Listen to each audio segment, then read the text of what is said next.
Today we're diving deep into One Piece to unearth the mysteries and inspirations behind Enies Lobby, an architectural wonder in the world of pirates. Ever hear it called the Island of Justice? Well, there are some jaw-dropping secrets and unexpected ties to that name. From its unique always day setting to that massive hole smack in the center, what's the real story here? And here's a fun tidbit. There's a surprising link between One Piece and France. Yep, you heard that right. If this breakdown gives you a fresh perspective, hit that like button. Got your own thoughts or insights? Drop them in the comments. I'd love to hear from you. Heads up, there might be spoilers for upcoming episodes, so stay alert. Let's get into it.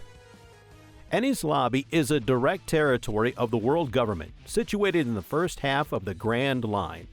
Nicknamed the Island of Justice, it houses a courthouse under the world government's direct control. Encircling the center of the island, a vast hole yawns into the sea, with copious amounts of seawater pouring in, forming a waterfall. You can't see the bottom of this abyss, making the island look as if it's floating in midair. Famously known as the Nevernight Island because it never turns night there, it's also called the Daytime Island. With its 800-year history, not a single intruder or escapee has ever breached this fortress. Anyone brought here faces a trial in name only. After that, they're either hauled off to the underwater prison Impel Down or the Marine headquarters. Simply put, the moment you're dragged here, you're branded a criminal. At the heart of this justice system is a jury comprised of death row inmates. They're itching to drag someone down with them, so they end up declaring the accused guilty.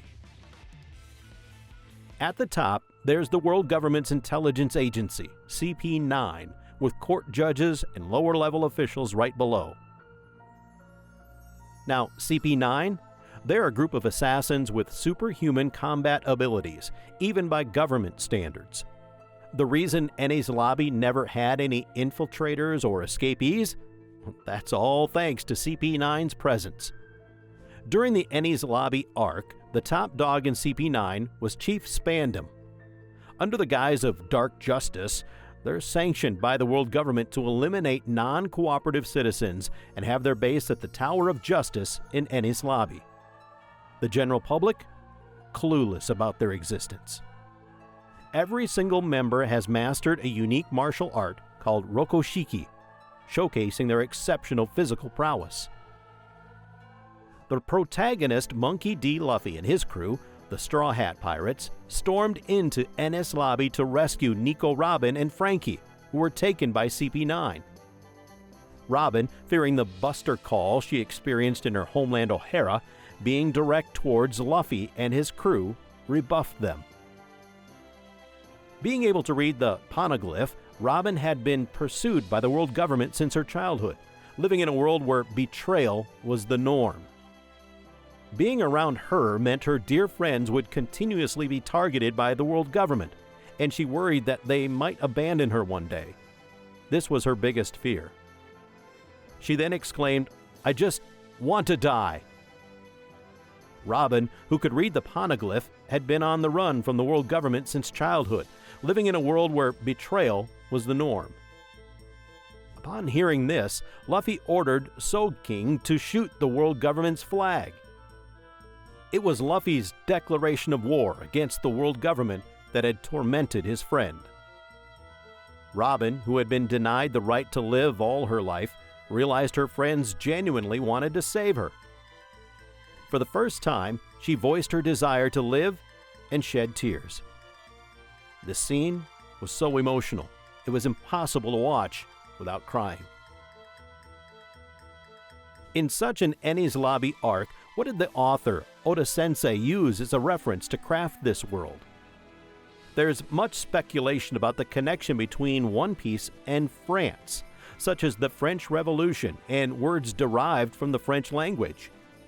I believe the Notre Dame Cathedral in Paris, France's capital, was one of the inspirations for the Tower of Justice. The Notre Dame Cathedral, located on the Champs-Élysées in Paris, has been registered as a World Heritage Site as Banks of the Seine since 1991. Historic buildings and plazas along the Seine River are designated as World Heritage Sites. I assume that using both towers of Notre Dame Cathedral would be too obvious, so they were combined and named the Tower of Justice. On the side of the courthouse, there seems to be a representation of Notre Dame's two towers. And what's notably similar is the interior of the Enies Lobby courthouse and the Notre Dame Cathedral.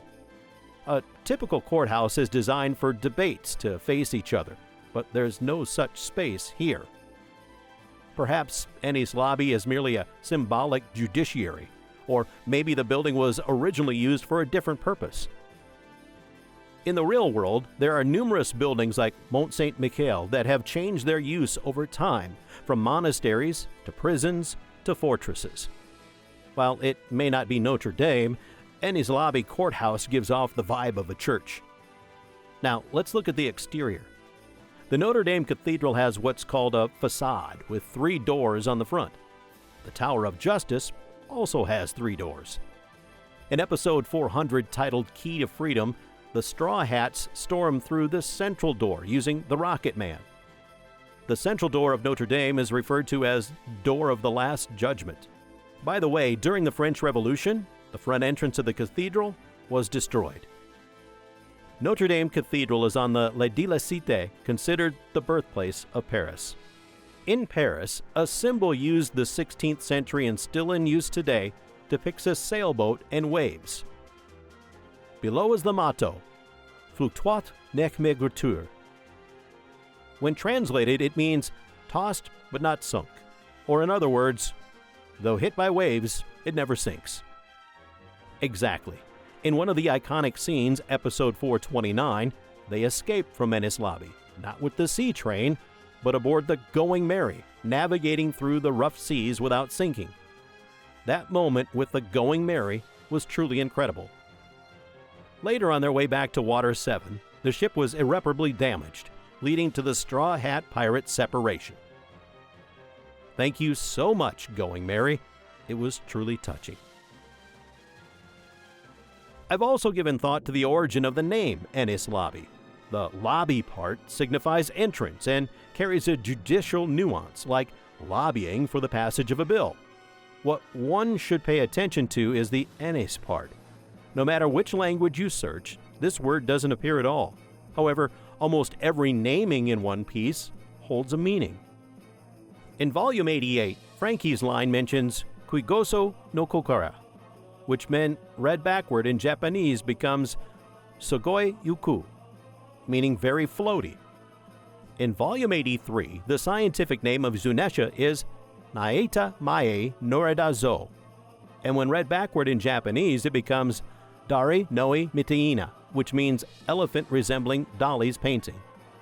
These subtle details and hidden meanings are part of One Piece's charm. If you reverse Enies, it reads as Seine. The Notre Dame Cathedral is located by the Seine River. Now let's look at some historic buildings along the Seine River. Paris's famous execution grounds, the Place de la Concorde, the renowned Bastille Prison, and Notre Dame Cathedral. When you connect these places, you get this pattern. It's not quite aesthetically pleasing. Speaking of Place de la Concorde, it was an execution ground post-French Revolution. Before the French Revolution, executions took place at Place de Grève.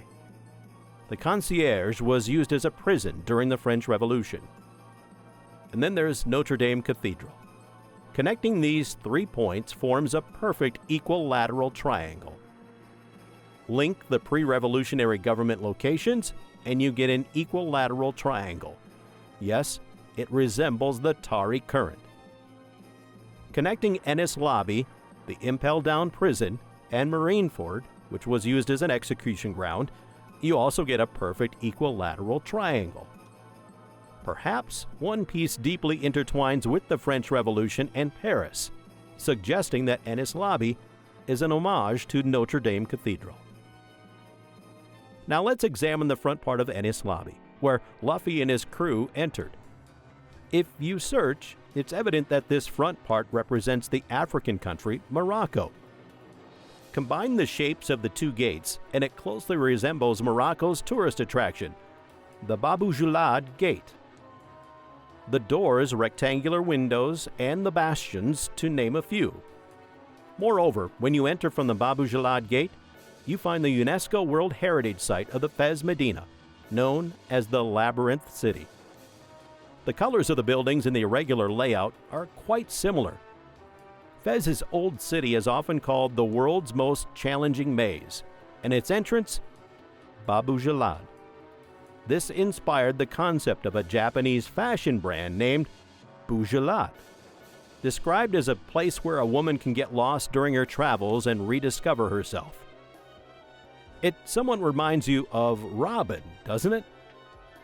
Perhaps Ichiro Oda perceived Fez in that light and used it as an inspiration. Crossing the bridge from the Morocco-represented area leads to the Tower of Justice. Crossing the bridge from the Great Mosque of Paris brings you to Notre Dame Cathedral. The spatial relationship in Enies Lobby and this layout in Paris are similar. The tallest tower of the Great Mosque of Paris also has many resemblances. To summarize, for some reason, Enies Lobby alludes to Paris, Notre Dame Cathedral, and Morocco. The myriad of foreshadowing scattered throughout One Piece makes it more enjoyable the deeper you think about it. That's it for today. This channel posts summaries, explanations, and ranking videos related to One Piece. If you like One Piece, we would be happy if you could support us by subscribing to our channel and commenting. Thank you for watching till the end. See you in the next video.